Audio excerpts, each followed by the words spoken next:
জয় যিশু। প্রথম পাঠ শিষ্য চরিত, 13 অধ্যায় 44 থেকে 52 পদ।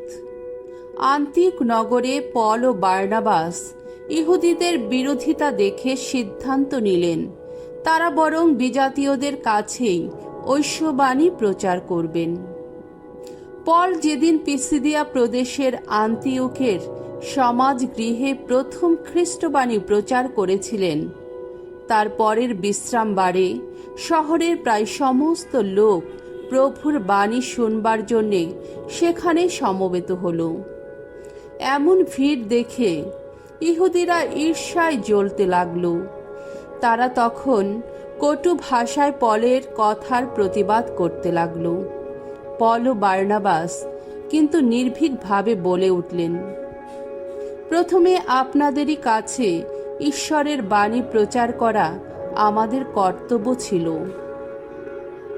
তবে এই বাণী আপনারা যখন শুনতেই চাইছেন না, আপনারা যখন নিজেদের শাশ্বত জীবন লাভের অনুপযুক্ত বলেই মনে করছেন, বেশ, আমরা তাহলে বিজাতীয়দের দিকেই চোখ ফেরাবো, কেননা প্রভু আমাদের এই আদেশই দিয়ে রেখেছেন, আমি তোমাকে বরং করে তুলেছি বিজাতীয়দের আলো, যাতে তুমি পৃথিবীর শেষ প্রান্তের মানুষকেও ত্রাণ মন্ত্রে দীক্ষিত করতে পারো।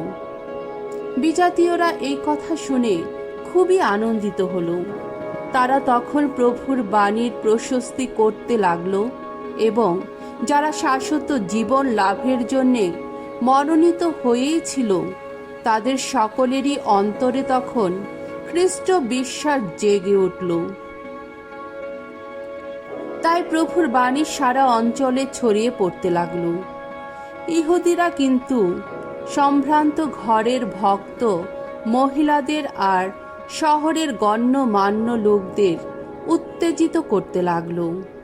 এইভাবে তারা পল ও বার্নাবাসের উপর নির্যাতন শুরু করে দিল এবং নিজেদের এলাকা থেকে তাদের তাড়িয়ে দিল। তারা দুজনে তখন তাদের অমন ব্যবহারের প্রতিবাদে পায়ের ধুলো ঝেড়ে ফেলে ইকনিয়ম নগরে চলে গেলেন।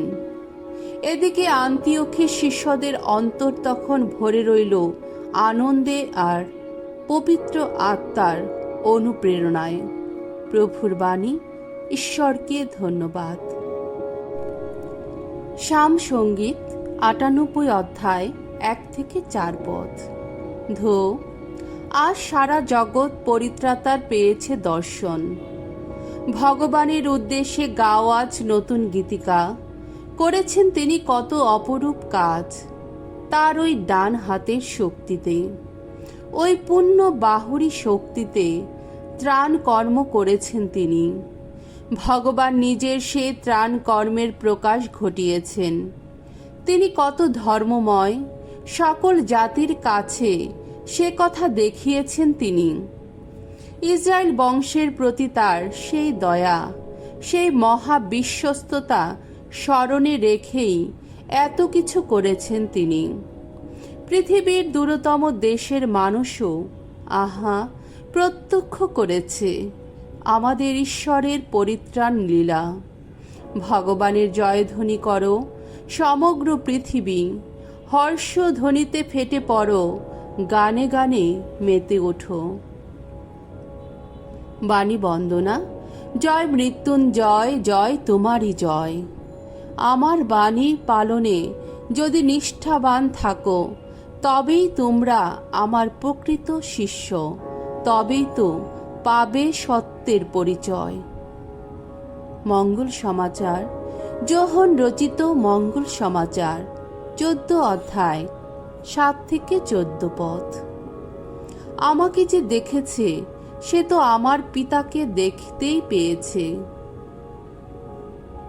এই জগৎ ছেড়ে পিতার কাছে যাবার আগে যিশু টমাসকে বললেন, তোমরা যদি আমাকে সত্যি জানতে, তাহলে আমার পিতাকেও তোমরা জানতে।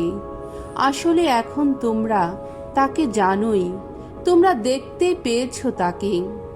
তখন ফিলিপ বললেন, প্রভু, পিতাকে একবার দেখিয়ে দিন আপনি, এছাড়া আর কিছুই চাই না আমরা।